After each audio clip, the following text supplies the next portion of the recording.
Hey, hey, hey. Hey, hey. Na, na, na, na, na, na, na, na, na, na, na, na. Oh, oh. Talk with Ruby. We're bringing you together. Talks with Ruby. We're uplifting each other. Oh, talks with Ruby. Bringing your discussions alive.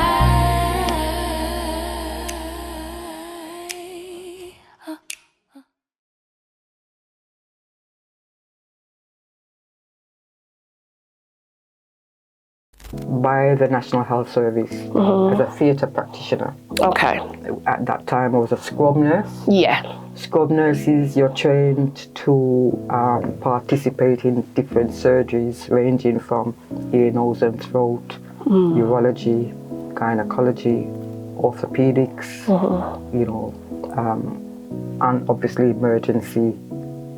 Well done. It's difficult, isn't it? I mean, I know I grew up watching my mum, because my mum got married young, had my older brother young, so did all her learning as we were growing up and developed herself and raising a family at the same time. And I know I watched her do that and I was inspired. So, and I know you've raised your family as well, doing the same training, doing the same thing. So I think there's so much challenges and I was. Is there anything that you feel like you need to say on that? Anything else? Or do you want me to just go into... give my condolences to the family. I'm proud of the girls. Yeah, how old are they now? They're big women now, because this was many years ago, but it still feels fresh. And give thanks to, the family for being as strong as they are, even against other. Hi everyone, and welcome to another episode of Talks with Ruby. I am your host, Soph, and I want to start with thanking everybody who has tuned into the previous episodes that I've done. I can see people starting to like, subscribe and all that good stuff. But yeah, please continue to do that. Please continue to support. I'm active on socials as well. So for those of you who are active on social media, I am on TikTok, Talks with Ruby, all one word, and on Instagram, talkswith_Ruby. All right, so yeah, get in the comments, go and watch the reels and everything else, and keep up to date with what I'm doing. Okay, but I have a guest in the house with me today. I'm not on my own, and it's Empress vibes, as you can see. Empress vibes today. Can I have a little close-up on my earrings, please? I've got my Nefertiti earrings in today. As you can see, I've wrapped up my hair, just doing something a little bit different.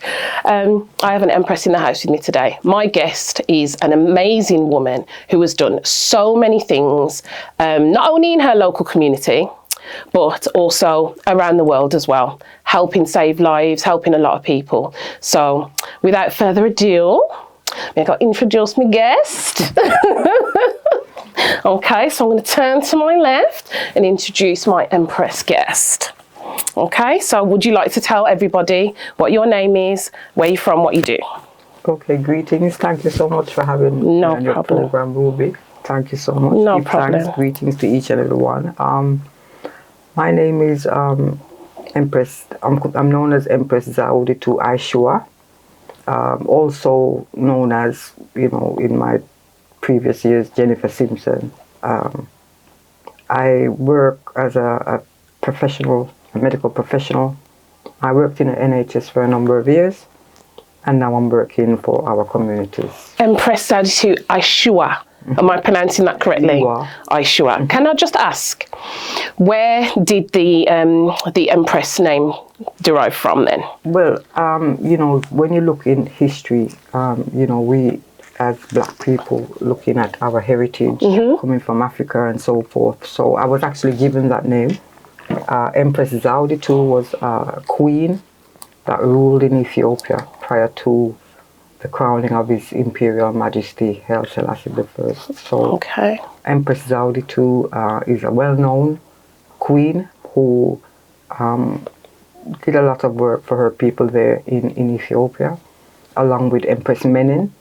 And so being given that name is an honor. Honor, yeah. Because of the works of our ancestral females, our women, pertaining to health and the well-being of our women and children in the communities they serve. Wonderful. So, I'm honoured. Give thanks. Really, really nice explanation. Thank you. I'm learning so much already. Can I just say, I've got the same birthday as Empress Selassie.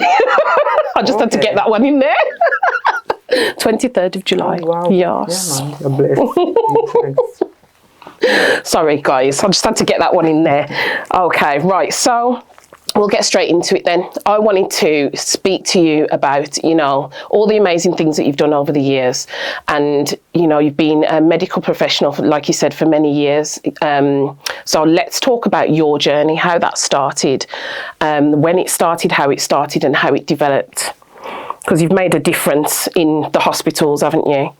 Well, I started off as going to college, getting some A-levels and so forth. And then I went to university to complete a Bachelor of Science in Adult Nursing. Yeah. Sorry, can I just say, what inspired you to want to study healthcare in the first place? Well, my mother's a nurse. Okay. And we're coming from my ancestors, as I began to find out, are all healers and priestesses. Yeah. So it was a natural thing within my DNA. Mm-hmm. But my mother's a nurse. My sisters are all nurses. Oh, really? So wow. I used to say to my mom, I'm going to have a post that I'm creating for myself, because I don't see anything that I'm going to be yet. I'm going to create my own post. And I think that's where the inspiration came. Because I did actually create my own You post. did, but we'll get to that. Yeah. Amazing work. Carry on. So I went to University of Central England and completed a Bachelor of Science degree in nursing with an honours degree. I also, when I qualified, was given some prizes. I think I was the only one in the group to get some prizes, a prize at the graduation ceremony because I managed to obtain a B1, was it? Bachelor of Science. I can't remember the actual, so long ago. But according to the grades that I did get, they were quite pleased because I did have some mitigating circumstances and I was still able to achieve. So I think I was the only one selected to get prizes at that event, which was... Well done. It's difficult, isn't it? I mean, I know I grew up watching my mum, because my mum got married young, had my older brother young, so did all her learning as we were growing up and developed herself and raising a family at the same time. And I know I watched her do that and I was inspired. So, and I know you've raised your family as well, doing the same training, doing the same thing. So I think they saw my challenges and I was given prizes for that. So amazing. Fantastic. So your work was literally recognised from the get-go before you'd even qualified, and it's still being recognised today, so big up to you. Well done. But after that, was employed by the National Health Service as a theatre practitioner. Okay. At that time I was a scrub nurse. Yeah. Scrub nurses, you're trained to participate in different surgeries ranging from ear, nose and throat, urology, gynecology, orthopedics, and obviously emergency, people coming in from road traffic accidents, etc. Yeah. Needing urgent surgery. So a scrub nurse is someone that is trained in all aspects of all these different specialities. Yeah. In the instrumentation and passing them to the surgeon as and when. So that was my role at first. I only have to complete the rotation and then become a senior nurse where you're doing more advanced surgical procedures as a scrub nurse. Yeah. But then an opportunity arose during my time there where they were training advanced nurses to become like doctors. And this was as a direct result of the reduction in the junior doctors' hours back at that time, which culminated in the Kalman's report, which recognised that the junior doctors were overworked. They were coming in from the universities, they didn't have the full scope of experience. Okay. And there was a need, so what they did was decided to train advanced nurses with some of those skills that the junior doctors possessed in order to take some of that workload on. So did they handpick nurses who they thought were capable? Is that how it worked? Yes, to a certain degree. And obviously I'd made some observations myself and applied for certain courses, which I was sent to do. I was sent to do one particular course which trained me as a nurse to carry out pre-assessment, to carry out minor surgical procedures, which involve suturing and so forth, to carry out plaster of Paris, to be able to request x-rays, ECGs and CT scans, and take blood samples, venipuncture.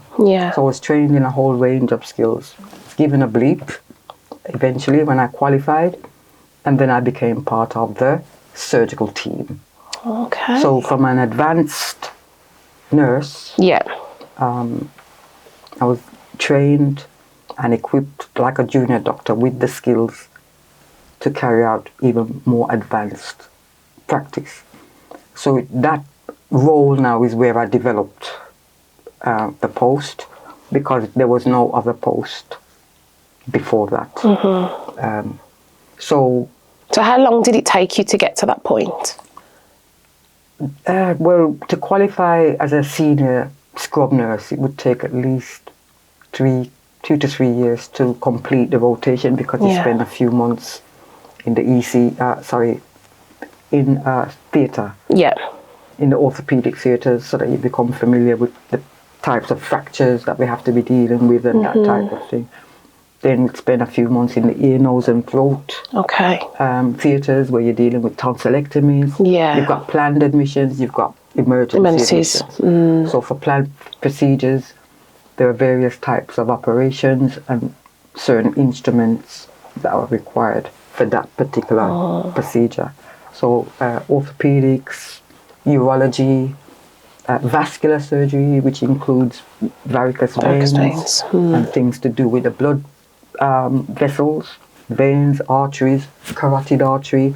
People have cholesterol build-up in the carotid, and they would do a procedure known as the carotidectomy, where they'd cut into the vessel and remove all the fat. So your health is your wealth, ultimately. Yes. So did you get a lot of emergencies like that?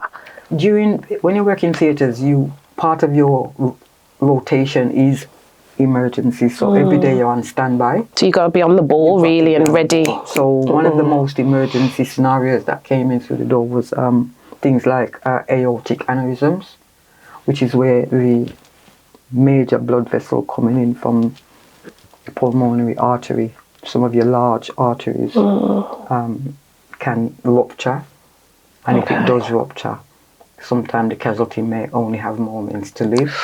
So stress. You're having to move very quickly in order to save lives in that situation. So emergency procedures, as well as set specific in certain specialities, where you have your day-to-day surgery, which are booked, in the gynecology list, we can be doing things like hysterectomies and so forth. And then you've got general surgery, which includes your breast lump removal, mastectomies, have your breast surgery, and so on. Okay. So it's a whole, ear, nose and throat, head and neck, cancers of the neck, cancer you've got the gastrointestinal and the colorectal surgery. So as a scrub nurse, it encapsulates all of those specialities, and you're trained to be able to work within any of those specialities, especially within an emergency scenario. So extreme stressful situation. You have to be on the ball, you have to be ready for anything.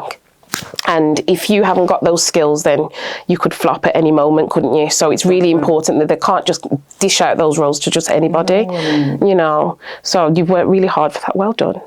And am I right in saying you were the first black woman to achieve that in your hospital? Is that correct? I actually was, because that You say it so role, humbly. I actually was.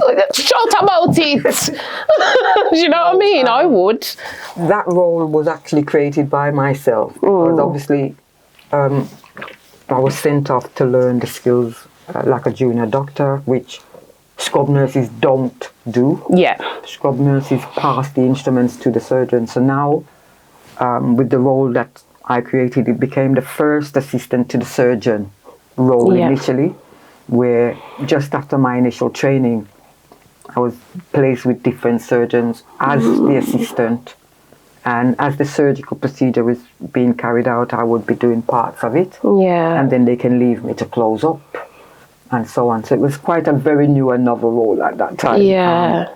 And no nurse had ever been in that position before. So I think it's amazing. I really do. But it is a very big deal. But for me, I'm thinking if it was me in that position, I mean, yeah, I'd be proud of myself. But I know that, you know, in the workplace, no matter which workplace you're in, no matter what occupation you're in, the hate is real. Can we agree? It is. So how did you cope with that? How did you cope with, some of your colleagues who had worked alongside you, watching you develop your skills, and, when you're developing your skill set and you're working your way up to different roles, and it's you were the first one, you created that role for yourself. Did you feel the hatred in the workplace? Did you come across any situations where you had to defend yourself, or? I actually did. It was, as I said, a new role. It's very unusual for a nurse to be passing another fellow nurse instruments as a surgeon now, or as an assistant taking part in a surgical procedure. So that in itself was quite new, and even some of the management had a bit of difficulty sort of adjusting to that role because they were managing me as a scrub nurse. Yeah. But then I was then taken on by the surgical firm in place. So you'd have in the surgical firm, you'd have the consultant surgeon, then you'd have the RSO or the registrar. Then you'd have the senior house officer, then you'd have the house officer, and then there was the surgical practitioner, myself. So it was a completely new concept so it took to embrace. So it required administrative changes. It required changes in protocol. It required development of job description, job specification, and ultimately who's going to be responsible for me. So I was moved basically from the nursing management team to the surgical directorate. As part of the surgical team. So I did have a few challenges. Yeah, I can imagine, because you basically left some of your old colleagues behind. It's basically what's happened. You left some of them behind and you worked your way up. But no, I think it's fantastic. I think it really is amazing. But seeing as we're on the topics of challenges, what other challenges did you come across then when you were in that role? Right, there are a few challenges that I did face. Some particularly because of, I'm a black woman. I'm a Rasta woman. And the patients are usually seeing, other white consultant surgeons or registrars. You might have a black one, but someone like myself coming in, for example, I can give you a scenario where, because I was trained to do minor surgical procedures, so I had at one point my own surgical list where I'm removing minor lumps. It was called Jenny's minor lumps list, and I was also doing hernia repairs. So during one of my lists, when you see a patient as a medical practitioner, as a doctor, as a surgeon, you have to explain what the procedure is about, explain the risks and the benefits, and ultimately gain their consent. So there was one man that came in, same colour as myself, and he walked into the room. My operating theatre is there, my staff is there, and there's a white trainee. I'm training him to become a surgical assistant. The role changed from being a first assistant to a surgical practitioner, and we wrote job descriptions around that post. So we now were able to train others, and I was one of the lead trainers. Okay. So we had this trainee in the room, happened to be white, and the staff were black. So the man came in, and I sat him down, about to take his consent to explain, and then he started to explain himself to the white man. So I see. Right. And he's directing all his attention Okay. to, my colleague who I'm training. And completely just ignored the fact that you were there. And I'm sitting at the desk, he sat there. Right? So I said, okay. Right? And, continuing his conversation. So I said, have you finished? I said, yes. And I said, okay. So I started the procedure, this is what we're going to do today. We're going to have this removed. I'm going to use local anesthetic. I'm going to give an injection. I'm going to take consent. And the man looked at me and then he said, are you going to do this surgery? Are you going to do this surgery? So I said, I'm going to do this surgery, Yeah. So I'm going to do this surgery. And I continued, and the man was speechless. And for the entire procedure. But this is a man of colour. And this is the same man, because he did not expect that I would be the one doing the surgery. Must have been like. Can I ask what age group was he? He was quite elderly, in his 70s, early 70s. So he's from that generation of, there may have only been more so people in that role who were non-black. On another occasion. That's what he's probably used to. Well, on another occasion, I was taking consent from patients who were sitting behind curtains, as you do, confidentiality and so on. Go in, discuss what I'm going to do to get them to sign the consent form. And there's an Asian patient when I walked in through the curtains, and I was just about to say something to her, and she said, I'll have a cup of tea with 2 sugars, please. So I said, sorry, I'm not the one getting you the tea, but I've come to talk to you about the procedure that I'm going to do to you today. So again, I don't know. I think they don't expect someone looking like me to be able to be carrying out such a procedure. On them. So, so I did face some challenges, That's a big challenge. I don't even want to ask you what you were thinking in your head. Bleep, bleep, bleep, bleep. Because I know if it was me, they'd have to censor that out. I would not be happy. Because it's not what you expect, is it? You've worked hard for your role.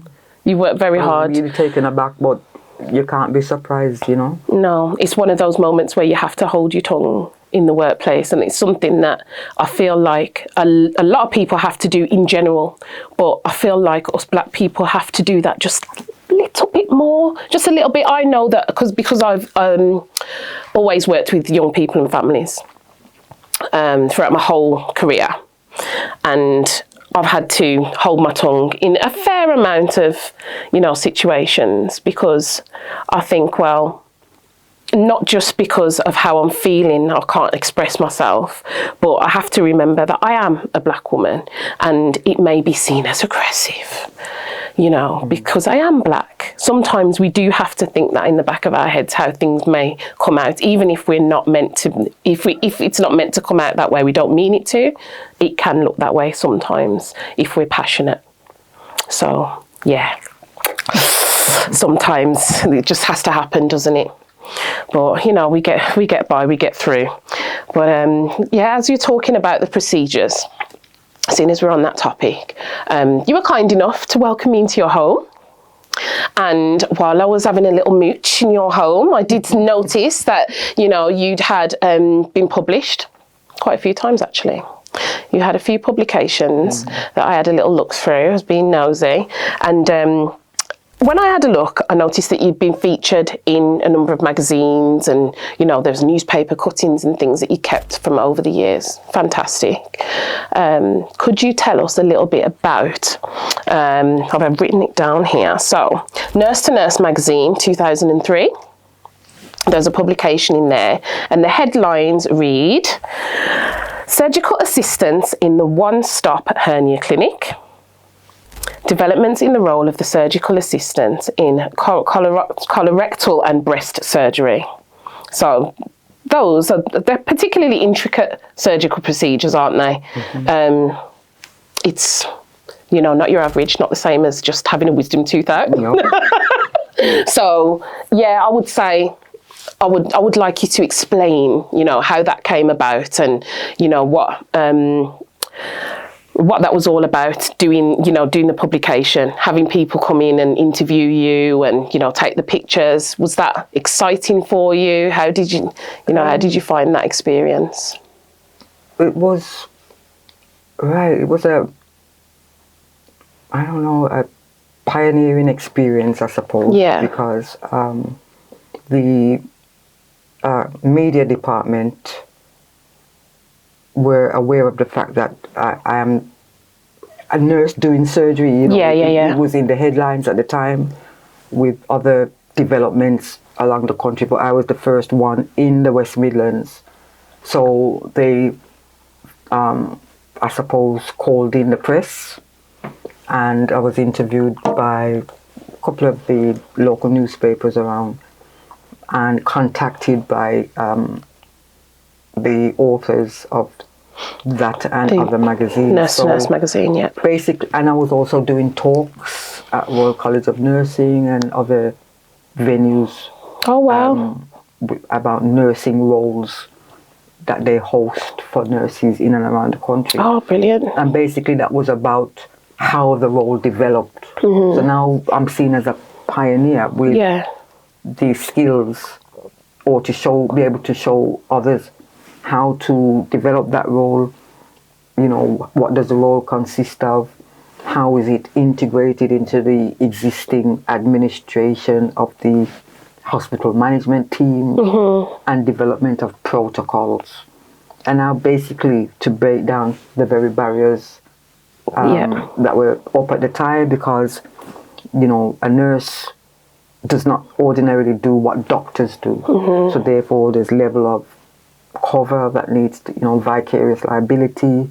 Let's look at insurance and other things that, because I'm doing the role of a doctor ultimately. So, and doctors are covered by insurance. So it's about all of those administrative things as well as developing the role. So that was the reason why this article was produced, as well as some of the others, to look at how, for example, I set the role up. So initially I set the role up in phases, had work that I needed to do on the ward.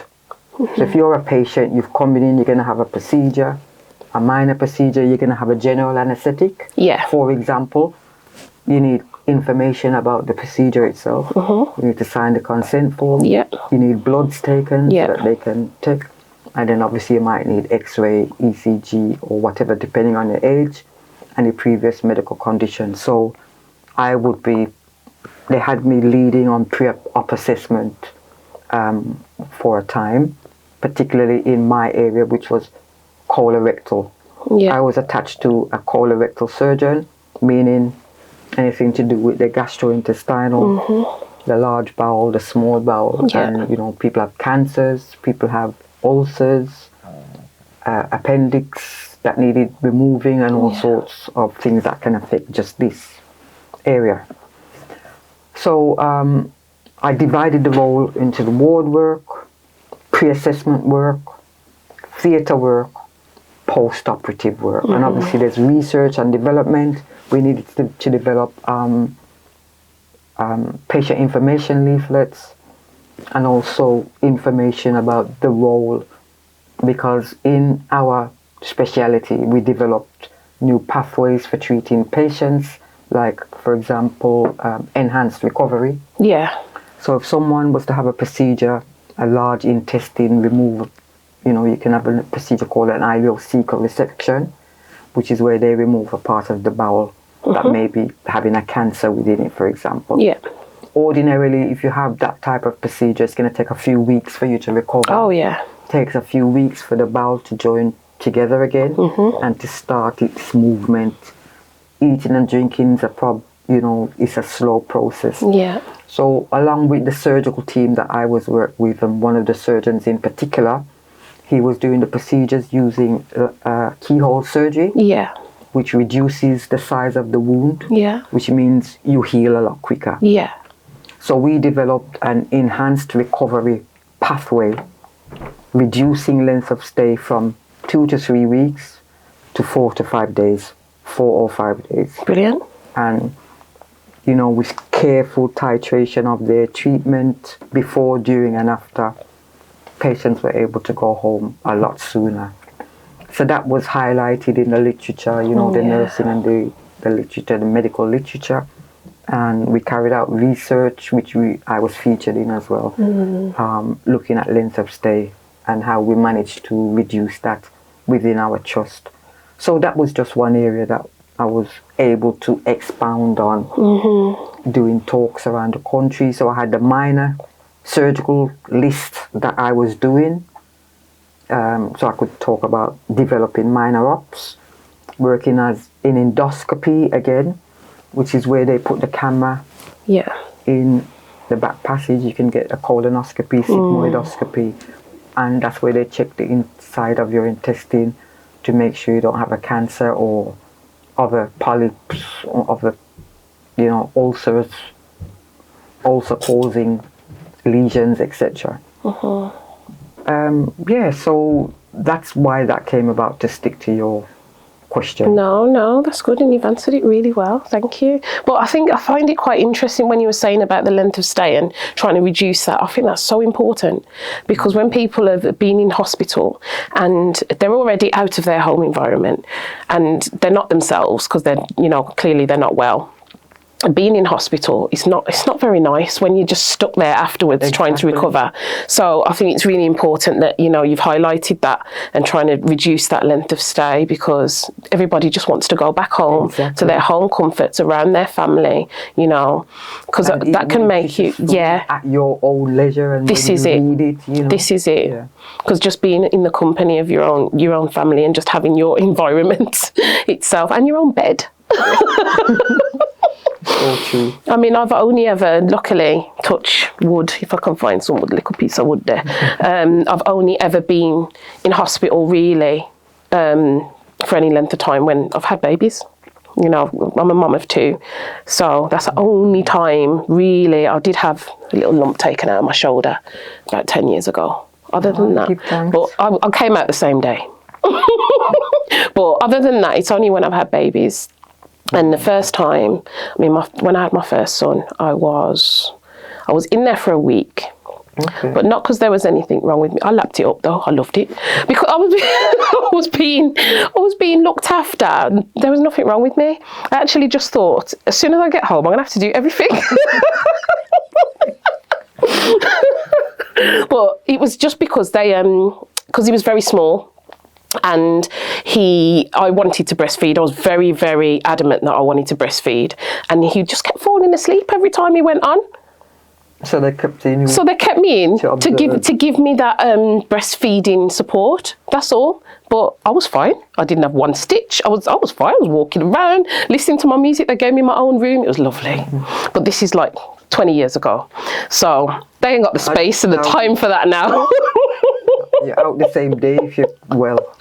But then 10 years later, I had my daughter and a completely different experience. I had an emergency cesarean section and they wanted me out the second day. I thought, I didn't get this treatment the first time round.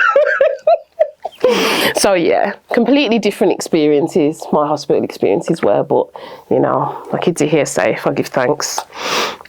But yes, thank you for that.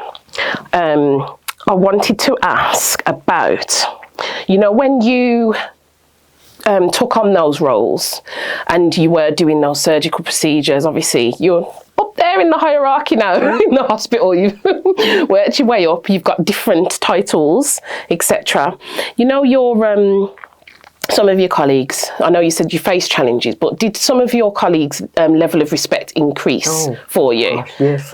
Yeah. That's good. I have a good relationship with everyone in the hospital, particularly female people there now.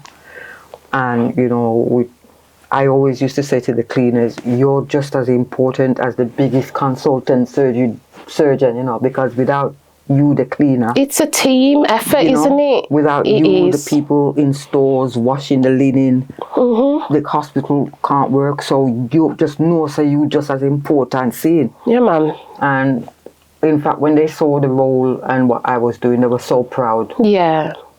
So big up to you, yeah, man. You fly the flag, man. Go on. So love that. it was beautiful. No, that's good.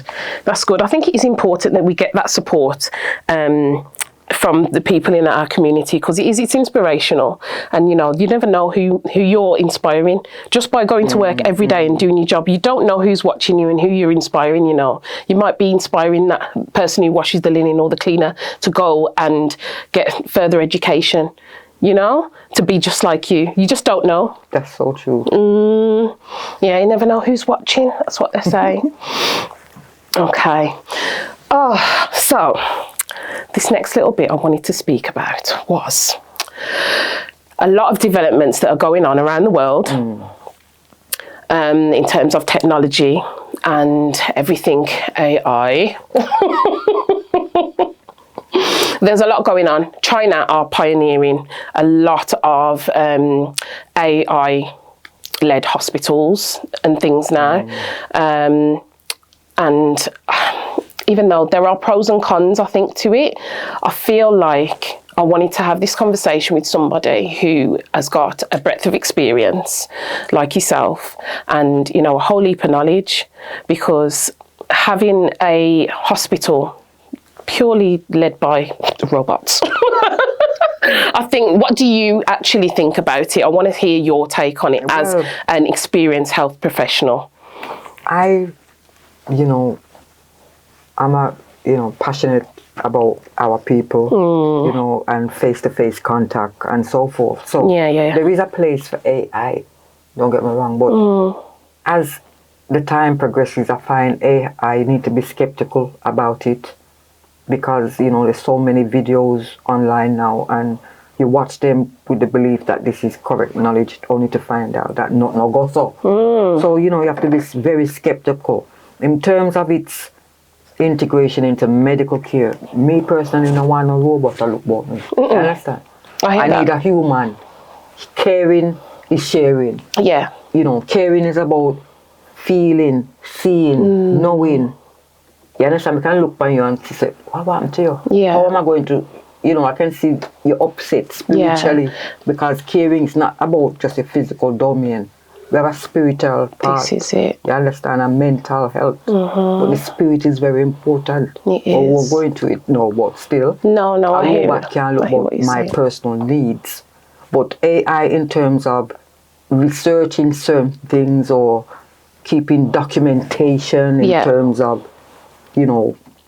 databasing and so forth, there is a place. Yeah, no, I hear it. A very big limit. And I can't imagine a hospital being run totally on AI. Now, robots, don't think that this thing just come yesterday. No, sir. A long time, them things develop. So even in years gone by, the introduction of robotic surgery, keyhole surgery, again, they do use some elements of, I don't know if you term it AI at this point, but robots have been employed before this advent of AI as it is today. Okay. But maybe not to that extent. Yeah. But no, the future needs to revert back to more hands-on human interaction. Yeah, because I think that's definitely a positive in the way things are now. I mean, somebody with your knowledge and experience, you've worked really hard to get your qualifications, and to reach where you've reached today. So, do you think it's a bit of a cheat in that sense? Because there's going to be a lot of people like yourself who have gone to university and worked really hard, but then there's going to be people out of jobs because of the AI technology coming in to do surgeries rather than you know, the human interaction. I think that the human interaction needs to be there, because I think that AI will lack compassion, like you said, course it will. and nothing makes you feel better than, you know, an actual human looking in your eyes and talking to you, And having a being able to conversation, assess you, being able you to, know? yeah, this is it, you know, because I think, like we said earlier, you know, being in hospital, you know, not being in your own home comforts and things, everything just seems like looking around and seeing machinery. It doesn't feel right. Too much machinery for me, it's just, it doesn't feel comforting. So I think for me, it's a no. And I would agree, you know, I would It's totally a no. agree. But China, they've just launched their first AI hospital. It was developed by university researchers. Okay, I need to look into that. Yeah, to Tsinghua Uni. Yeah, researchers have developed it. And they've got 21 medical departments, and trials treated 3,000 patients without any human interaction whatsoever. That is interesting. Thank you for that. Yeah, no problem. But it's saying that the AI doctors, they're saying, can treat 10,000 patients within days, versus humans, doctors, that would take 2 years for human doctors to treat that many patients. So are these AI doctors robots going around? From what I can see, when I read this article, there was a picture of a robot. Yeah, so what they've done is that it's not open to the public yet, but what they've done is researchers have created 500,000 AI stimulated patients. So they've replicated these patients with representing like diverse demographics, so different age groups and, you know, different ethnic backgrounds, etc., and different medical conditions. And they've treated that many. That's very interesting. I should look into that. Yes, please.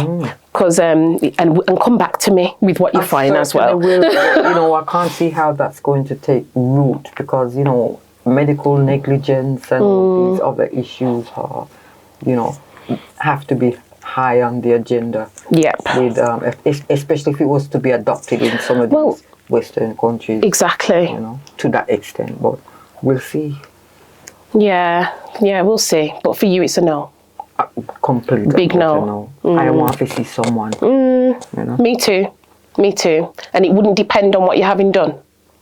No, I want to see someone. I mean, even now, you know, to make an appointment to see a GP, you need to go online. So you're already sort of on that interface. Yeah. Where you can't even see a human without going through some system. Yeah. Because So I think they say, you know, go through the NHS app, go through this app and whatever else to book your it becomes appointments. impersonal, It does. right? So my best, you know, advice to everyone is prevention better than Cure. Try keep yourself healthy. Yeah. Eat healthy food. You know, try and prevent accidents. Keep, you know, look at your environment and employ safety in your life. Yes. And you know, I was going to ask you as well to kind of like finalise the episode and talking about all the medical stuff. I'm going to ask you about, have you got any words of wisdom for everybody? Well, you know, herbs is the healing of the nation. So, you know, we have the earth that was being provided by the Most High, the sun, the moon, the ether. These things provide life itself. Yeah. Without the earth, without the moon, without the sun, without the water, without the air, there is no life. So first and foremost, we have to preserve Mother Nature itself, because Mother Nature is what gives us life. Yeah. We need to spend time outside. Yeah. We are melanated people. We Yeah. need sunshine. All that vitamin D. Look at this, your mental health. Don't get stressful and strained. Yeah. And most importantly, develop that spiritual oneness with the Most High. Live good and live clean. Peace, love and harmony. And that Rastafari is about the levity. Eating healthy, eating good food, giving thanks, being grateful, and full joy your life. Yeah. Take off your shoes and ground with Mother Earth. That's one thing we don't do here, particularly in the West. Yeah. Take off your crown and go outside and get the elements, the air going through to formulate that electromagnetic field that is present within the earth. Give thanks for everything. Grow your food, you know, and look at what you're eating. Read the contents. Look at the chemicals. What's going into your food, and protect yourself. But first and foremost, gratitude, give thanks to the Most High creation for life itself. Yes. And preserve it. Yeah. Lovely. Rastafari. Lovely. Thank you so much. Thank you. And I feel like I need to go and take off my big old boots and do some grounding. It is freezing outside, can I just say? It is freezing. Yeah. We're on to minusing now, and I'm de-icing my car. It is that time of year. But I feel like I do the grounding when I'm on holiday. I do.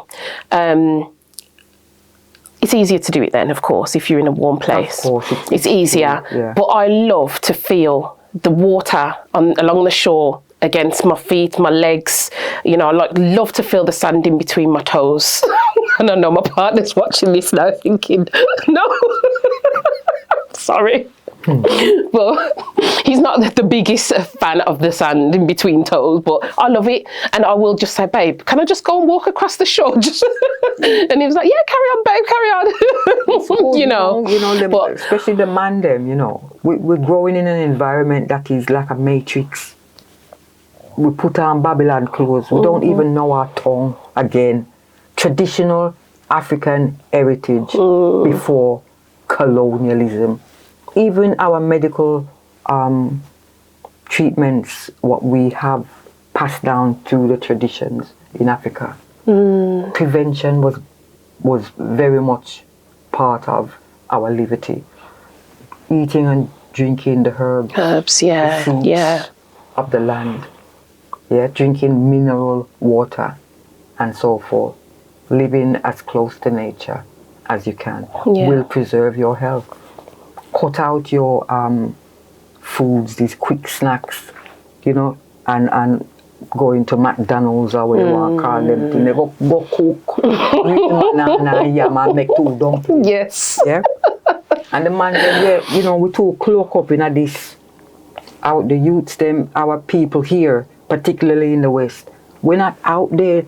The youth them don't know how orange grow. Or banana grow, or pineapple grow. So these are the things we need to be teaching our generation, You're our right. youth. You're right. The youth them in Africa, the youths in Jamaica, the youths in these tropics are running up and down barefoot. You know, look at what you're giving the youth them in terms of, you know, the milk and different types of sweets that's causing dental decay. You know, I know. So, you know, more natural diet. Look at your mental health and develop your spiritual. Yeah, I Reserve, give thanks. I think it's there's a lot of people who don't wish to educate themselves on these things, though, because the way we are today, everything's so fast. Everything's so fast, and unless they see on social media, oh, I saw a TikTok video that says I need to drink this, you know, unless they see on social media, then nobody's interested in going to find out anything. And if it wasn't for like our parents and grandparents' generation to tell us some of these things, then I don't think my generation would know. I mean, when I'm sick, yes, I will boil up everything and, you know, I'll do my boil ups and that. But is that something that my kids are going to do? Not unless I teach them. Do you understand what I'm saying? I feel like we need to make sure that the kids are learning from us, from our generation. You hear that, guys? We got to teach the kids, because anything after my generation, lost.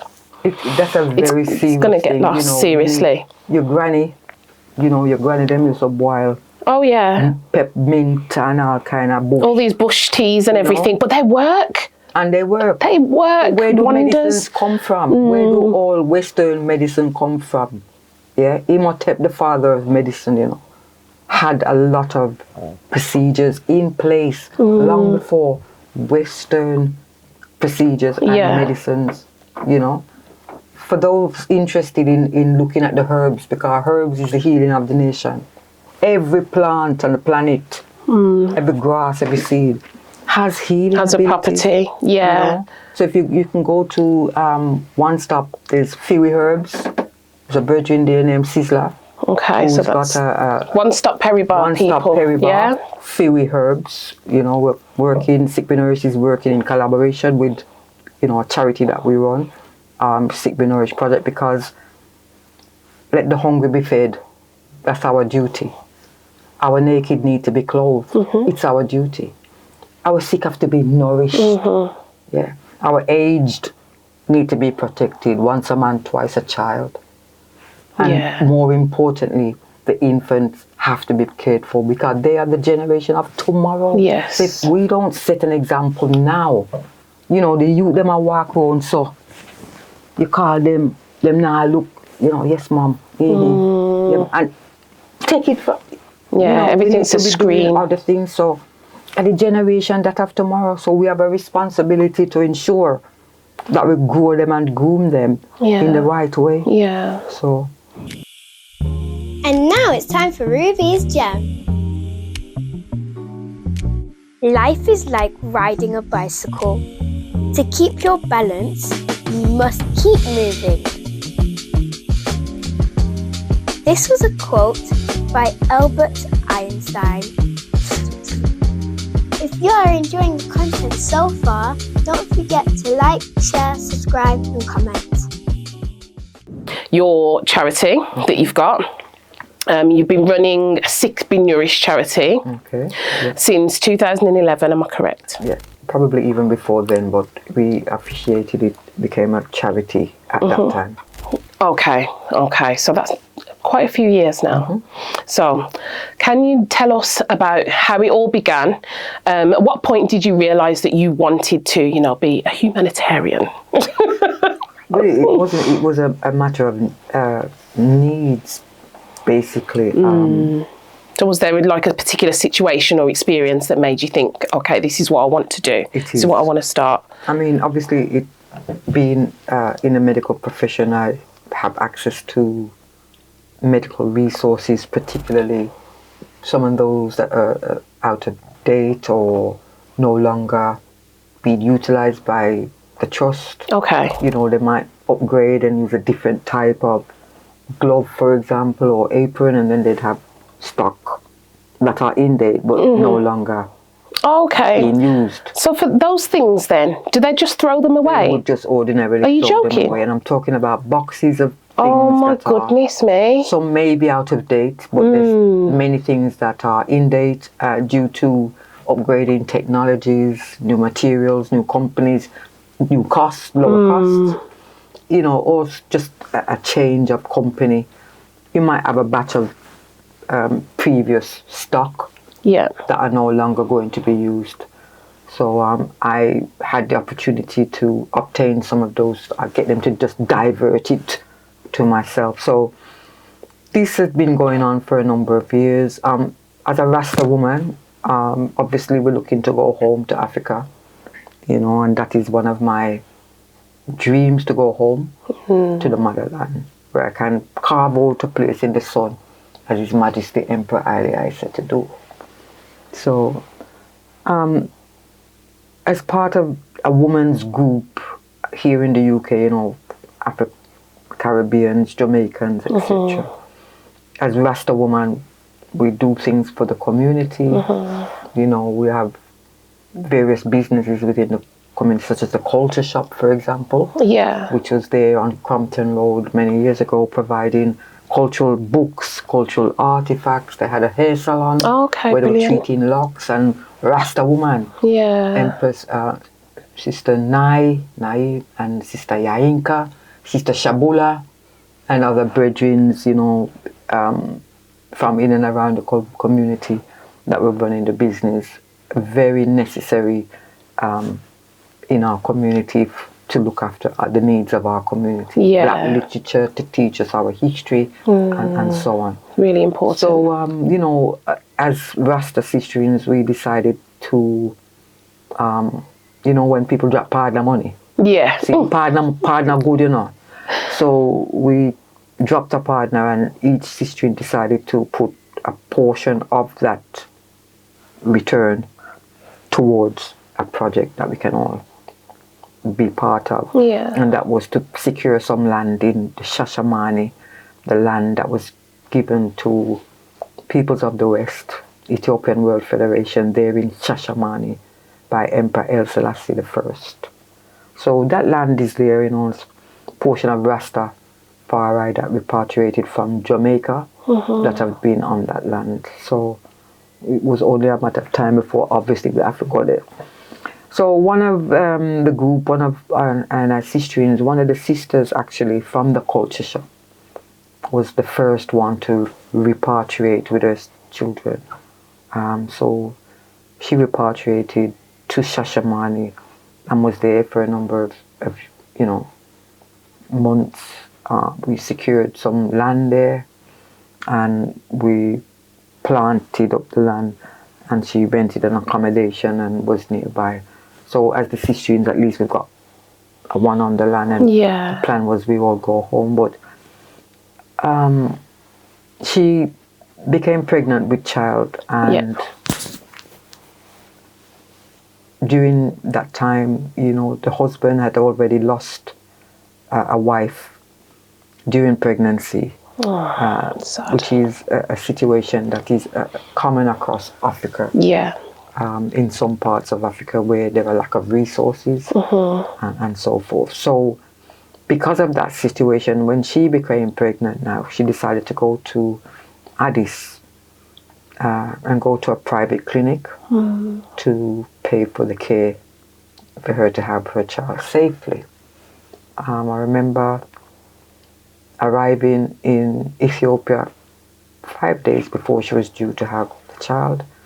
I saw her sisters who had been in Ethiopia prior to my visit. So they came back today, and then I traveled the next day. So she wasn't alone at any time really. So, and I remember having a vision. I get visions. And the vision said, I got a child in my arm and 3 children. She'd got 3 children with her at the time. And I had a baby, and I didn't understand the vision because I do get visions. And traveled to Ethiopia with her, she had a rented accommodation in Addis, and then the day came for her to be admitted. She was due to have a cesarean section at a particular hospital there in Addis Ababa. So I accompanied her to the hospital. She'd got her hospital, your nightie and all them something. She's got a baby clothing and whatever else she needed. So I went there with her and stayed with her overnight, helping to arrange what she needed, etc. So early the next morning, I squeezed up in on the bedside or just, So they came to collect her the next morning to go to theatre, and she had her firstborn son. Lovely. They brought the son in to me and give thanks, and then they took the son to the nursery, and then they brought her back to the room that she was stationed in. And from that moment on, she did have a few problems in recovering fully. So I sat with her for about 17 hours.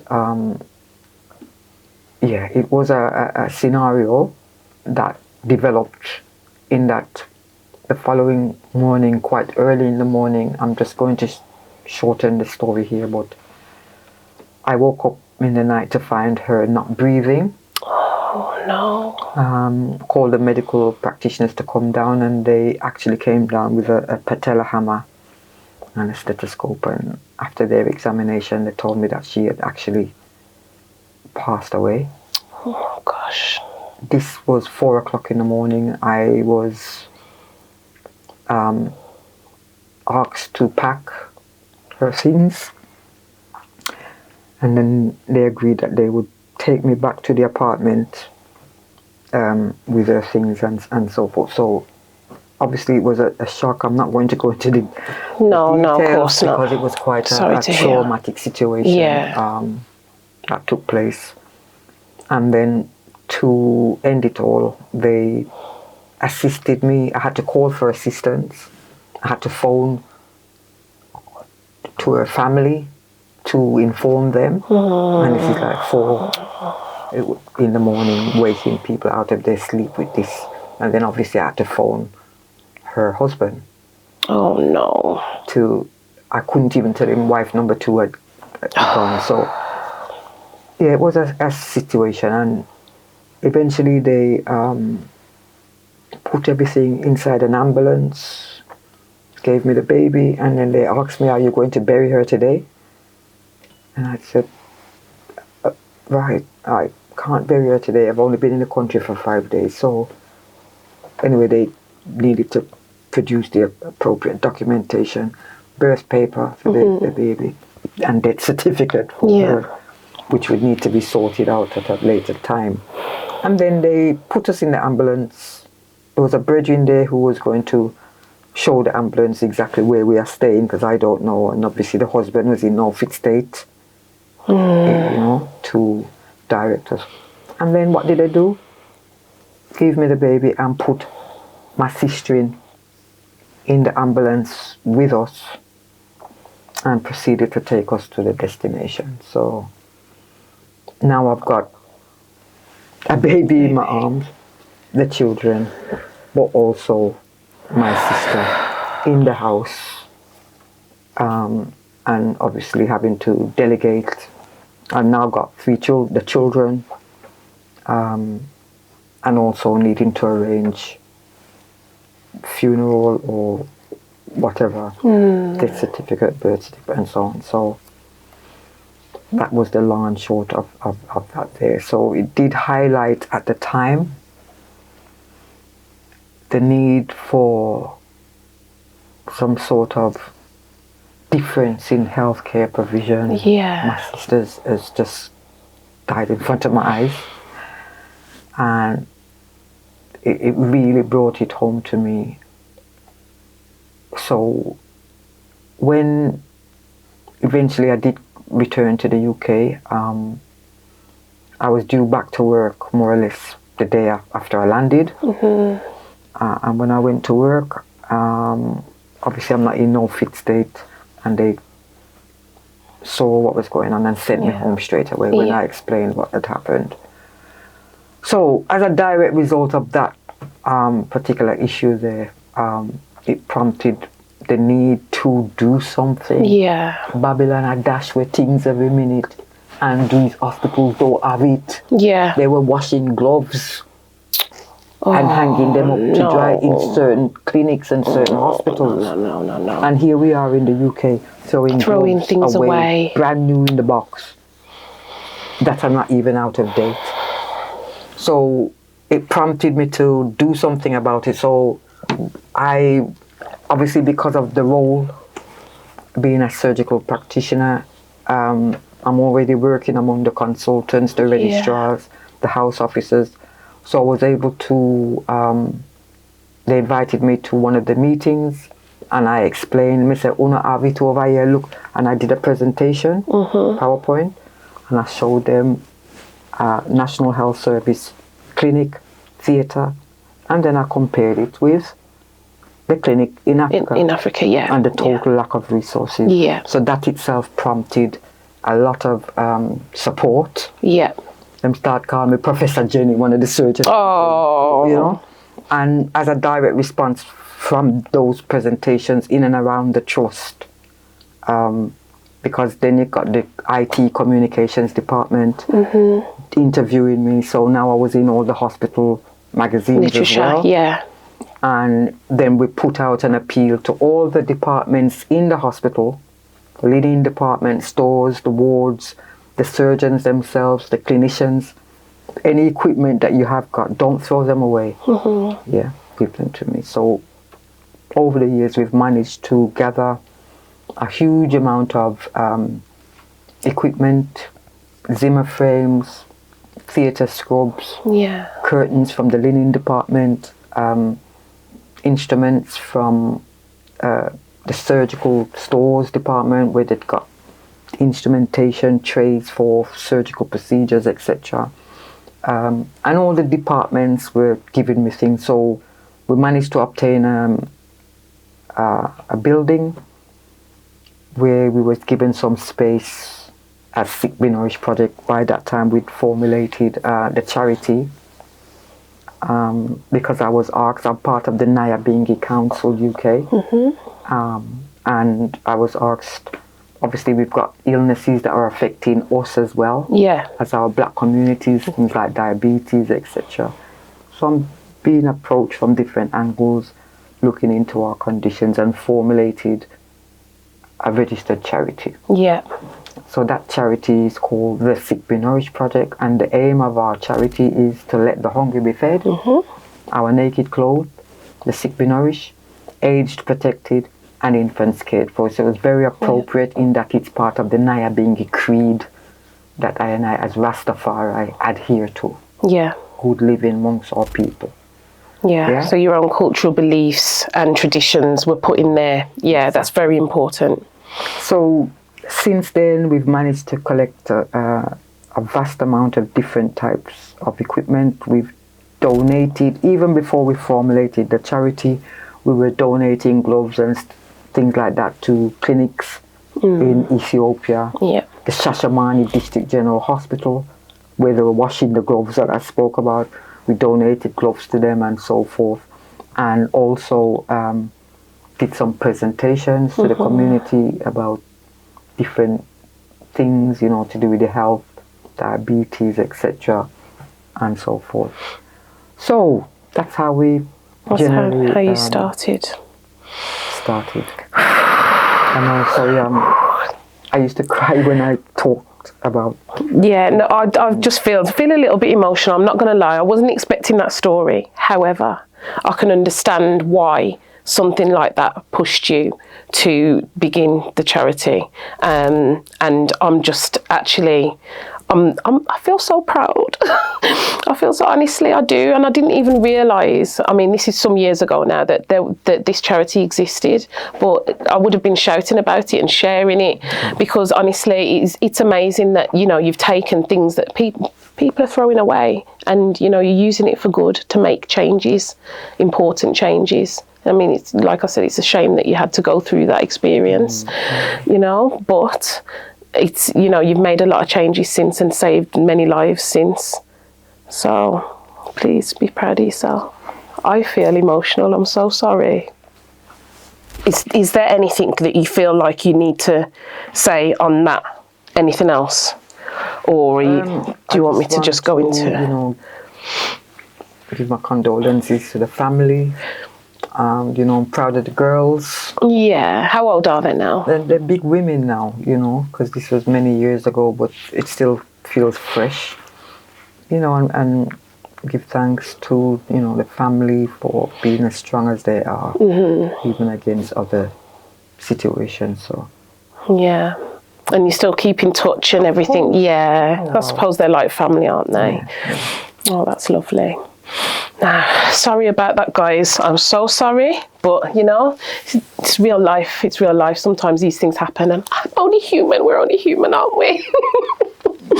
Oh gosh, but yeah, if you can kind of just let us know some of the other organisations that you've kind of worked with during your Sick Be Nourished journey, who's helped you to get, you know, Sick Be Nourished to the place where it is today. Well, there's so many ones to thank that has helped Sick Be Nourished grow to what it is today. You know, from the conception, the initial inception of, you know, ones from the Rastafari community, and, you know, the sisters, you know, Sister Chipo, Sister Makida, Sister Nai, Shabula, you know, Sister Bibi, Sister Yamina, you know, there's so many to call, Sister Jem, and others, you know, Ras AB, Rasai, you know, we got some really up and coming young male energies like Kofi and Lengo, and many others. Please don't feel offended if I've left your name out. But you know who you are. You know, we've done a Sick Be Nourished project. We've had offices given to us at different stages. We were at, for example, Broad Street for a number of years. Yeah. And during that time, Sick Be Nourished has worked with a number of organizations. We had a beautiful venue which served not only as storage for the equipment that we were now getting, not only from NHS, but from clinics, I was invited to give a talk to all the CEOs from the hospitals in and around the Birmingham area, 80 of them. And I said, you know, we're looking for equipment that's stored in your basements that you're no longer using, equipment that's in your clinics and in your, you know, storage places that you're no longer using. Because there's a need for it. And we were inundated with equipment, as well as having the hospitals, departments giving us resources. So the Broad Street venue was ideal. We were able not only to accommodate and store equipment, we were able to distribute from there. Excellent. Packing, getting volunteers. Thank you for everyone that's volunteered their assistance. And we managed to send resources to 18 countries across Africa and the Caribbean from those resources. We also were able to serve our own communities here by keeping a number of workshops, hosting workshops with, you know, Dr. Mark Walcott, for example, who's a naturopathic consultant. Dr. Pee-wee from Japan, who's a very renowned, very experienced healer, herbal healer, and deals with energy healing. Lovely. We worked with the Nation of Islam, and they've kept meetings at our office. It was like a hub. And then obviously Sick Be Nourished, we kept other health-related workshops looking at things like blood pressure, diabetes, and getting different speakers to come in and speak on a variety of issues. We also were able to accommodate different ones with stalls and their products, looking at naturopathic healing. What's that? Sali, Stephen Sali, and sorry, say that again. Naturopathic healing. Yes. Can you explain what that is for us, please? Okay, naturopathic healing involves a range of healing modalities. Okay. Reiki. Okay, yes. So I know about Reiki. You know, and so forth. Energy healing. Okay. There are various instruments that are used to assess your whole bodily systems. Blood testing modalities, but they're more based on natural healing rather than traditional Western. Okay, so we're coming from our ancestral healing modalities. So we kept a number of workshops in that space. Very fun, very edifying and very educational, with, for example, call a meeting, say, from 2 till 9, and 3 o'clock in the morning, we're still dead there. Can we get out of the building now, you know? So but you know why? Because that's your passion. That's why. It's meant to end at 9 o'clock, but you're still there 3 o'clock in the morning. Time's run over. You don't even realise because, you know, it's your passion. It's in your heart. But the thing is, the people needed it. We had, practitioners coming in and doing assessments, treatments. It was such a beautiful place to accommodate that. So, you know, we work with lots of local communities. We also worked with the artists. Now, our motto for Sick Be Nourished project, as I've said, let the hungry be fed, etc. But the singers and the players of instruments, they shall be there. Yeah. And the singers and the players of instruments have the ability to give sound. Sound is healing. It is. It is. But that sound needs to be positive. Yeah. Positive word sound, and the message needs to resound to the people about your healthy living and so forth. This is it, because I was going to ask you about that, because I noticed that, you know, on the Sick Be Nourished Instagram page, one of the posts that stood out to me was, you know, a musical one with an artist, you know, with a song that kind of, it was quite catchy actually. Right. And I thought, you know what, it's such a nice way to kind of bring that message to people. It really is, because music it's therapy, and it reaches out to everybody. You don't even have to be speaking that language to feel the music. Do you understand what I'm saying? Yes. So it just reaches out to everybody. It's just like a global language, isn't it? So, let's talk about some of these artists then that you've worked with, because I feel like I feel like this is the time for you to name drop. Okay. This is the time for you to name drop. So you've worked with the likes of Sizzla. Well, yes, we basically what we did was to engage with various studios in and around initially the Handsworth area, like Morriman, Give Thanks Morriman, and Eye to Eye Studio, who donated rhythm tracks to the Sick Be Nourished project. And then we then gave those tracks out to a variety of artists for them to record on it. Okay. And then they'd send it back. And obviously it's a charity track aimed at not only, sharing the message, but also to see if we can probably raise some funds as well. Hasn't reached to that stage. But over the years, we've had contributions from local artists here in the UK. Give thanks. Maccabee, give thanks. We give thanks to Rasnigos Juice Bar. Please visit Rasnigos. I make the juice them.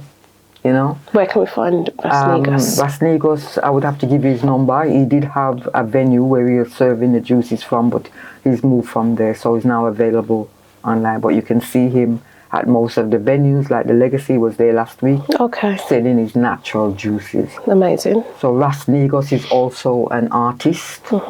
And if you go on YouTube, you can see a Sick Be Nourished track called Charity. And that was one of the first video music tracks. And that's the one that we were talking about the other day, wasn't it? Yeah. On the Instagram page. So yes, go and look that up on YouTube, guys. Okay. There are other tracks on YouTube that's been donated. Asha B, Fred Locks. I was in Jamaica interviewing some artists, and Fred Locks is also an avid supporter of the Sick Be Nourished project. So there are these videos that are on YouTube, but majority of the music have not yet been published or produced. But I have tracks from local artists like Johnny B and Trisha Irie and Eiley Bread. Give thanks. Trisha Irie is no longer with us, but we give thanks for her contributions. They used to keep local dances in and around the community, and Sick Be Nourished would come in. They'd stop the dance. I'd take the mic. Right, yes, thank you. Last time we were here, we make 100 and booth. This time we're coming around with the pan, and then we'd go around and then we'd make ones know how much we've raised. Yeah. And then we always try to make ones know what we've done with the funds, who you've helped, and then say, give your own selves a round of applause. Yeah, Pick lovely. up yourself, and so on. So, the community felt engaged. And know what it is that we're doing with their funds. Yeah. Yeah, because that is important, isn't it? is Because very when important. people give to charity, sometimes they do wonder how much of it is actually going Exactly. to, and people do wonder that. So it's good that you actually acknowledge that and took that and thought, okay, I'm going to update the people then on where their money's going.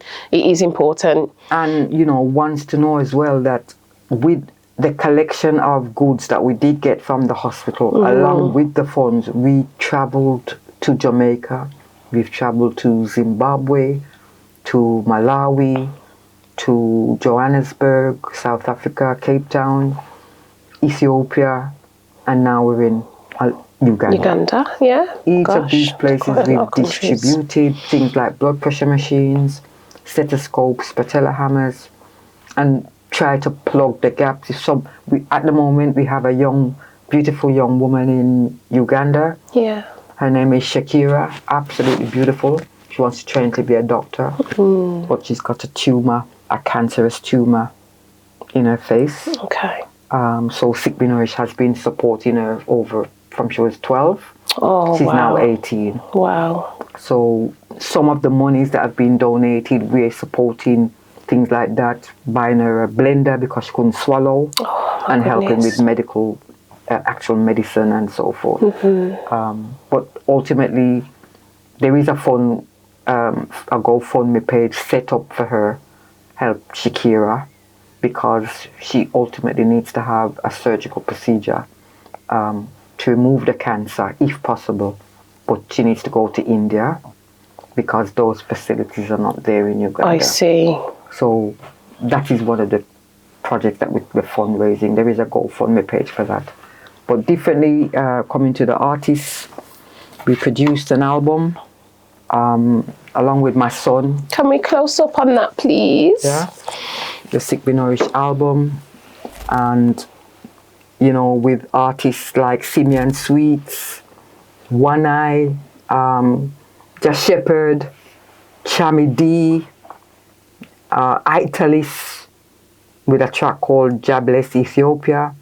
We have artists like Tenor Star, give thanks Tenor Star for your attributions, Berry Skit, Claire Angel, big up Claire Angel for her continued support of Sick Be Nourished. Yeah, man. She have a beautiful track called Africa Fly Away.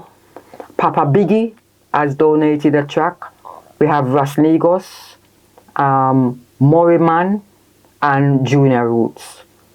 So this album was published at least 10 years ago and is available. It's not online. There are other contributions from the likes of Ken Booth. Yeah. Ken Booth said, yo, me like our project, yeah, that track that suit her. Ken Booth, You old understand? school. So, you know, going to Jamaica, I met with Sugar Minot, who liked the project. And what we tended to do is we produced some Sick Be Nourished certificates Yeah. and we handed them out to the various artists or contributors to the work. So, you know, other artists include Fred Locks, I Wayne, Okay. and this is in Jamaica, you know, the Dan Gargan himself, And Ninja Man. Ninja Man. You know, we visited a hospital there in Jamaica that lacked various resources, and also we managed to donate some resources to the Nyabingi House there in Scotts Pass, Bingi, and we communicate with the Rastafari community to look at the needs and trying to address what we can when we can. Yeah. So whenever I travel, we travel with resources and are able to distribute them. So that is Jamaica, but in other countries we have Ras Jabulani, who is currently in Zimbabwe and South Africa region, that has produced a track. We also have a studio that we work with very closely in Trenchtown, Big Link Studio, which is based in 9th Avenue, Kingston, Jamaica. So we have recorded some tracks in that studio too. Brilliant. So I just want to give thanks to everybody. Artist, Yeah. you know, that has contributed tracks, and also to the members of the Sick Be Nourished team who have been heavily involved in that, like Ras Twingy. Big up Ras Twingy for the tireless work that he's done with Sick Be Nourished from the onset, in filming and within the music there in Jamaica and even across the continent. He's traveled to Ethiopia, to Malawi, you know, and has taken part in the work. We also have a Sick Be Nourished team there that are from Malawi that have set up themselves with a Sick Be Nourished team, and they're actually producing a track for Sick Be Nourished as we speak. Oh, excellent. And also Uganda, we are forging some serious links there in Uganda, and some artists have contributed tracks from there. I'd also like to big up Israel Vibrations, because we were given a track from a member of Israel Vibration, the original. We are gonna sing the same song, them Monday, and they've donated a track to Sick Be Nourished project. We've also had a beautiful track from Kenya. Oh, wow. It's not online. The brother sound like Akon. I'm like, Really? and he's singing about Sick Be Nourished and now in Africa. So these tracks will become available in due time because, you know, the artists have actually taken the time to record them. So big up all the artists that have contributed tracks to Sick Be Nourished project. Not forgetting those in London. I don't have a copy of the album here. There's been a number of artists in London that have contributed tracks via our brethren Roots iTech from the Nyabingi House UK in London. And he's put together a compilation of artists, and we've got another album out which is produced by those artists in London. So apologies, I don't have that album with I at the moment to name the names, but I will acknowledge each and every one individually in due course. So honor, give thanks. Yeah, no, it's amazing that you've managed to build some great relationships with a lot of artists. And I think, as you were talking, what I was visioning in my head? You're going to laugh now. You remember the charity track from years ago? It was from when I was a kid. It may have been late 80s. Feed the world. Let them know. I remember that too. Yeah, that popped into my head, and I visioned all these artists coming together and doing a track for Sick Be Nourished. Not necessarily all of them, whoever you can get in the studio at one time. But do you know what I mean? In the current... That would be lovely, because them doing that, can you imagine the promotion you would get? Can we just jot that down as a little idea, please? You heard it here first. Talks with Ruby said. No, it would be... You like get in the studio, amazing, At the end of the day, we have to help our own selves. This is a time when we need to stand up and, provide for ourselves, for our own needs, utilizing our own skills in our own environment with things where I and I own. Yeah. So, this is the time now that I and I have to stand up and provide for our own needs.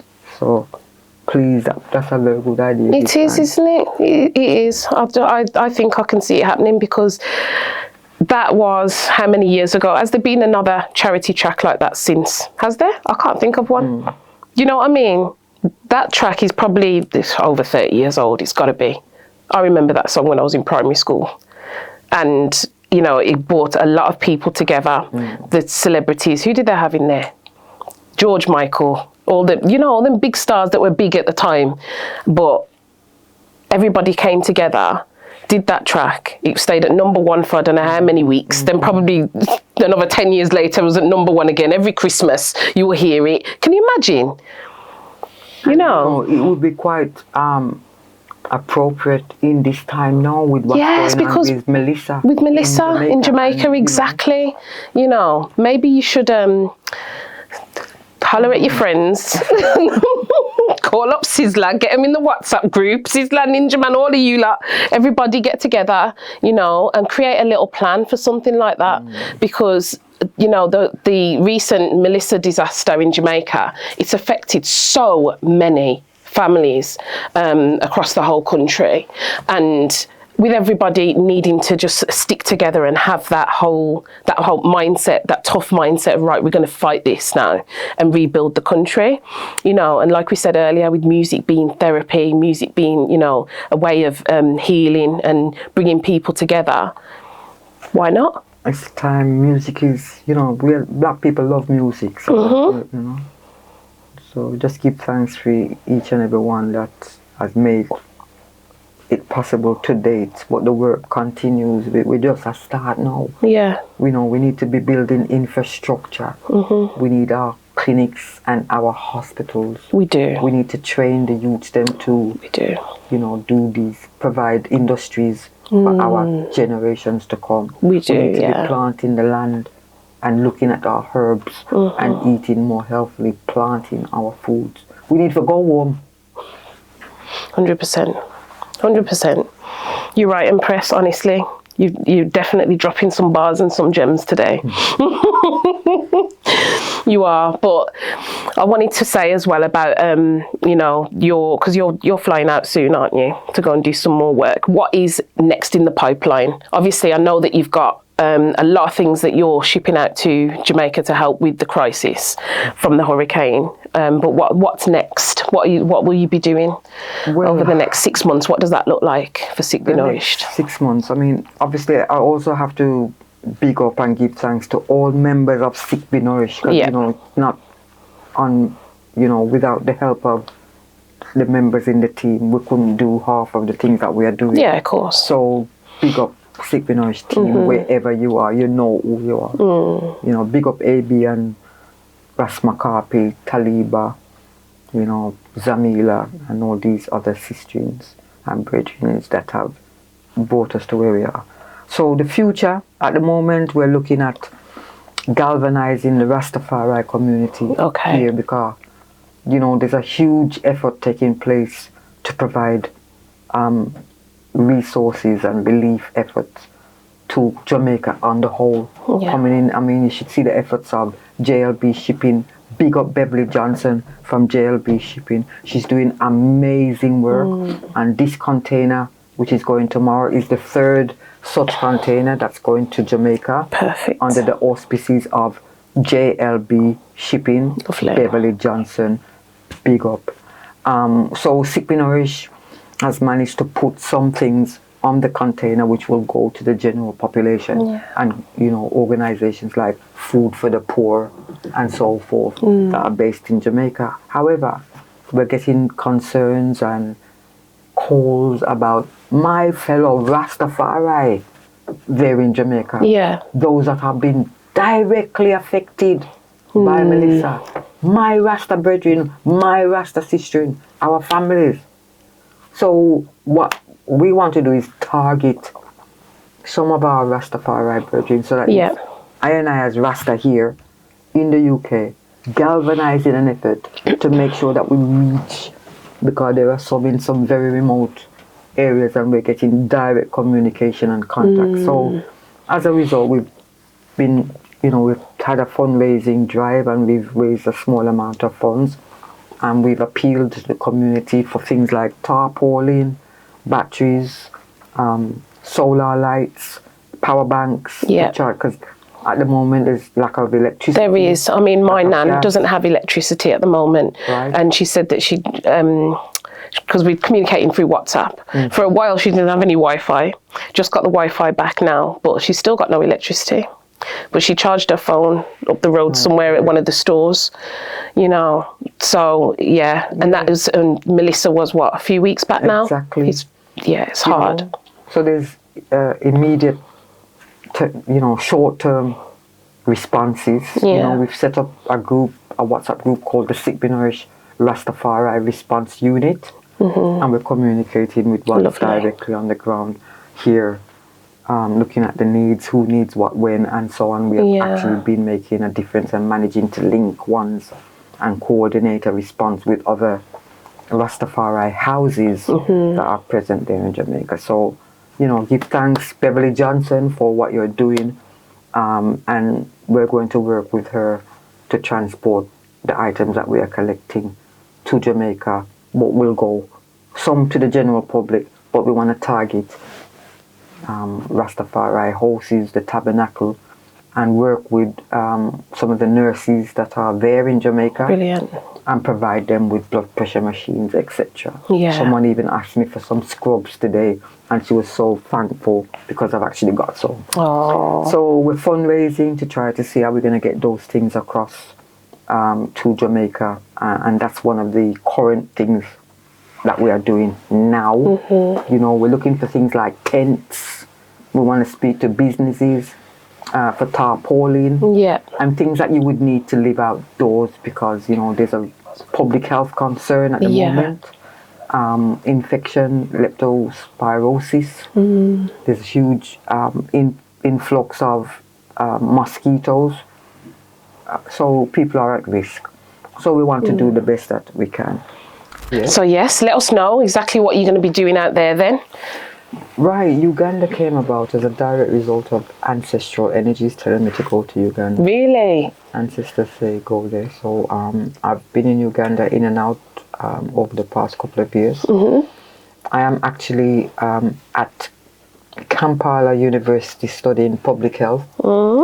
Public health was highlighted by His Imperial Majesty Emperor Haile Selassie I as being of extreme importance to the people of Ethiopia. And I see exactly why. Why? Having studied public health now, I'm in the final year. Yep, excellent, well done. And I'm looking at doing my dissertation on traditional medicines Yeah. use in the village where I'm staying. So my dissertation will actually be looking at traditional African heritage before colonialism. Oh my We've goodness. always been using the Amazing. herbs. This is not anything new. We use herbs from, that's what the Father Yeah. has provided for us. Each plant, each leaf, each root, bark Yeah. has medicinal purposes. And this is what, ancestors have taught Yeah. our generations from then till now. So at the moment I'm studying public health, but I'm also teaching. So I'm a lecturer, unpaid lecturer. Oh, unpaid? Unpaid lecturer. I'm a student, but when I applied for the course, I applied to do a diploma initially. Yeah. Because I wanted to just orientate myself from Western medical knowledge Yeah. to Wagwan in Africa. I want to see what the system is like. But when they saw my qualifications, they said, you need to do a master's. Yeah, one, of course. and furthermore, you need to be teaching us and our students. So, Yeah. so for some small stipend, expenses and so forth.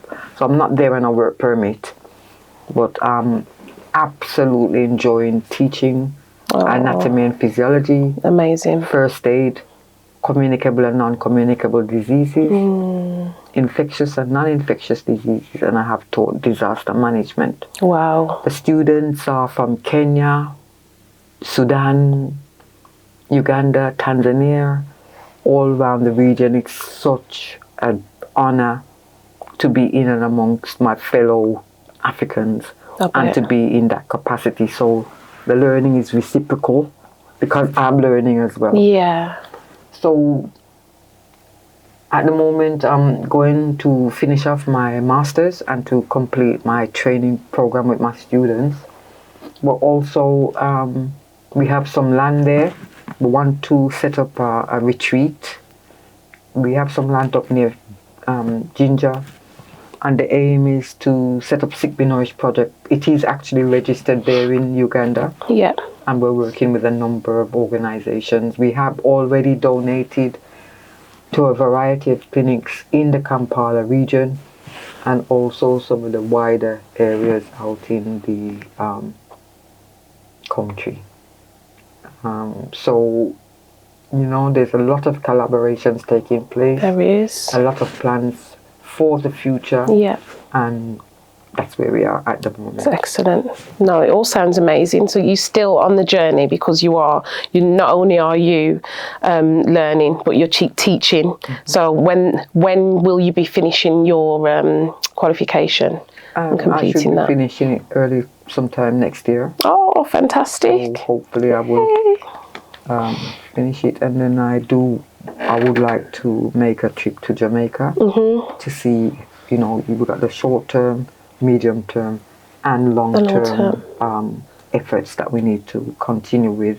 Yeah. Because, it would be nice to set up a clinic or some sort of facility in Jamaica for our communities that are in remote settings. Yeah. For the recovery from Melissa. That's right. Yeah. So, and work with some of the nurses and so on. We want to set up like a Sick Be Nourished medical unit that comprises of nurses that Sick Be Nourished can equip with blood pressures, thermometers, etc. to enhance what they're already doing. Yeah. So, and maybe look at some teaching and training and learning from them. Obviously, I'm not the be all and end all, it's based on reciprocal learning. Of course, equal respect yeah. for each and every one. So yeah, that is the future. I just want to give thanks to the Most High for enabling this work, and thank you so much for giving me the opportunity. No and problem. even more, thank you for listening. If you have not already turned off your Satan's show, thank you for being here at this point. Respect. Yeah, no, thank you so much, because I do honestly feel like there's a lot to talk about, because you've done so much. But I mean, we could have sat here for another hour, honestly, because this lady has done honestly so much work. This is like your CV, isn't it? The portfolio. Has it got your qualifications in it? No, this here is just... This is just like your kind of documentation that you've collected over the years of all your... of the works that... work that you... Hiya. If you can't see that. So, give thanks, Sugar Minot. Sorry, I love this picture. You can keep talking. I'm just going to show everybody everything. Just show off. That is when we had one of the first storage units that was given to us by Junior, who had a unit down at Hockley. Give thanks, Junior, for your assistance. And we were able to distribute from that unit. Yeah. So that basically that folder's got in different events that we've kept over the years. So, you know, Yeah. sort of document And more things that we've done. publications. Is that that looks like a Polaroid of you in surgery? Oh, there's so much stuff in here. Oh, do you love like sitting with like some of your like grandchildren and things, like looking through and explaining what you've done? And I bet they're proud of Nanny. Yeah. Well, let's show me on some document you did. It was like, there's Nanny, like, I'm like, you know. I love it. There's just so much. But this stood out to me, and that's just a little booklet, and it's the clinic in a box. And I feel like this is absolutely amazing, because you've done work from here, collected items from the UK, shipped them over in a little box. So you know how you've got like your little Christmas boxes where you put the Christmas Eve boxes that the kids have in it, and then you put all the little bits in for them to open on Christmas Eve. It's a bit like that, isn't it? Because you know what I mean. But what I'm saying is, like, it will feel like Christmas to them. You see what I'm saying? Because it's like a nice treat. It's like, oh my goodness, I've got all this stuff that I can actually perform a lot of different things with. With the community. With the community. And everything's just in one box. I think that's amazing. So, yeah, So you've got your stethoscope and your little your blood pressure machines and things like that. Gloves, you know, all the little handy stuff that you need. And people have used this. And do you get updates on like how they're doing after using something like this? Yeah, I mean, we've had so many thank yous and, you know, gratitude. We still have a lot to go and review. But at the moment, Clinic in a Box was quite positive. Yeah. In that it possessed inside it equipment that would enable a practitioner in a rural setting. They may not even have a building or so forth, but what's inside the box will enable them to take blood pressure, you know, take a peak flow, check the blood sugars, listen to the heart or the chest, and take the temperature. And also it included gloves and dressings and so forth. So it was very popular at the time. And how long ago was this that you we've had that distributed those? About 10 years now. 10 years, so okay. We've actually run out of some of the equipment. We do need some blood pressure machines. So if anyone's got any blood pressure machines, that they're willing to please donate them, so we can continue to put together these boxes. They go to rural settings, and it basically does empower communities in the provision of their own healthcare. You know, it's inspired by the need to empower communities and villages to become independent in the provision of their own healthcare practice, thus bringing healthcare provision closer to those who need it the most, striving wherever possible to facilitate free healthcare. So, that's how that came about. I think that's lovely. I really do. And I can see that being quite impactful to the communities that they were distributed to. So well done, Jenny. And you know what? All I can say is keep up the good work. And I want updates. I really do. I really want to see like how far this can go, and I want to be in that studio when that track is being produced. I'm sorry. Oh gosh, but please keep me up to date with everything. Safe travels. You know, look after yourself over there, and just keep up with the good work is all I can say. And just well done, and thank you for everything that you've done. Thank you so much for having me. I'm humbled. I just want to extend thanks again to everyone who has been part of Sick Be Nourished, past, present and future. Thank you for your energies and the energies that we are emanating out into our own communities. Respect and love. Rastafari. Empress, men in balance, the whole thing. Give thanks. Give thanks. And yes, I am giving thanks for you coming here today, because I know you're a very busy lady. But I had to lock her in, draw her in, make her sit down in the studio before she disappeared on me to do some more fantastic work around the world. But yes, please update us. Thank you again for coming. And do you want to let the people know where they can find you as well? You can find me, we've got a leaflet out which does have, you can go to www.sickbenourished.org. Although the website does need a little bit of work updating, but we've got the Sick Be Nourished Instagram page, which is updated by some of the Sick Be Nourished team. You can email me, but my number is actually on here. So you can contact me on 07846 494 790. You can donate if you wish. You know, every penny does go to make a difference to our people. Yeah. We've got a Barclays bank account, the sort code being 200903, account number 2008875. Thank you once again, and I just want to thank one or two of our ambassadors that are part of Sick Be Nourished project. We want to thank the legendary Ken Boot. Big up yourself, Ken Boot. Respect and thank you for your support. And Maccabees, give thanks Maccabees for your works, for your medical Mondays and your medical work that you're doing. They're so catchy. Yeah, I watch him on Instagram. Amazing. Amazing. So, we also want to big up ones who are working in the community for the benefit of our people. Go and check out Fiwi Herbs down at One Stop Shopping Center in the market. It has a whole range of herbs that you need to check out. Drink them and stop drink Babylon poisons that are full of chemicals. Look at your health, because health is ultimately your wealth. For real. Thanks. Perfect love. Thank you so much. Well, guys, I hope you enjoyed that episode. That was part 2 of sitting down with our Empress. And, I feel like it's been an informative one, really informative, and food for thought as well. Charitable work, you've got to have it here.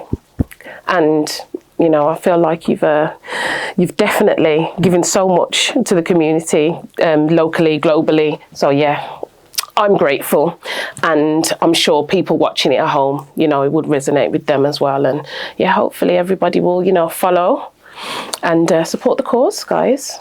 All right. But yeah, we expect updates. And I'll be giving you some more updates a bit later.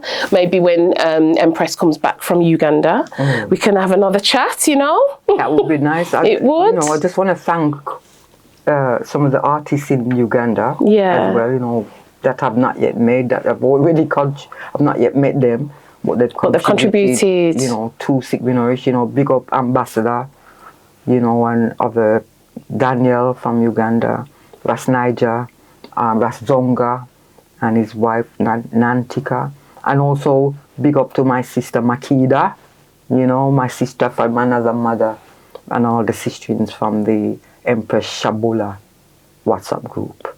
My son and my youth, them give thanks, and MA, you've all contributed to make Sick Be Nourished what it is today, because you've contributed to us, to I, as a community. So please don't feel offended if I've left your name out, yeah? Because we give thanks and internally grateful to each and every one, and first and foremost to the Most High, Rastafari. Thank you so much for dropping those gems there at the end. No, I think it's really important that, hope people are taking notes, because I think it is really important to have somebody like yourself with, your amount of knowledge and experience, and so many important words to share with us. Thank you so much. Honestly, it's been an absolute pleasure to have you on and share everything that you've been doing, all your accolades from, your medical profession. No, it's been really lovely just to know that, there are people like yourself, inspiring, people like my generation and younger. So keep going, and thank you for everything that you've done. Thank you.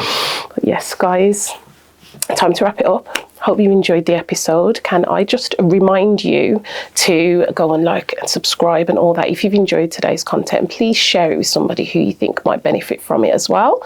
You can find me on TikTok, Talks with Ruby, all one word. Instagram, Talks_with_Ruby. And where can they find you? Right. Empress.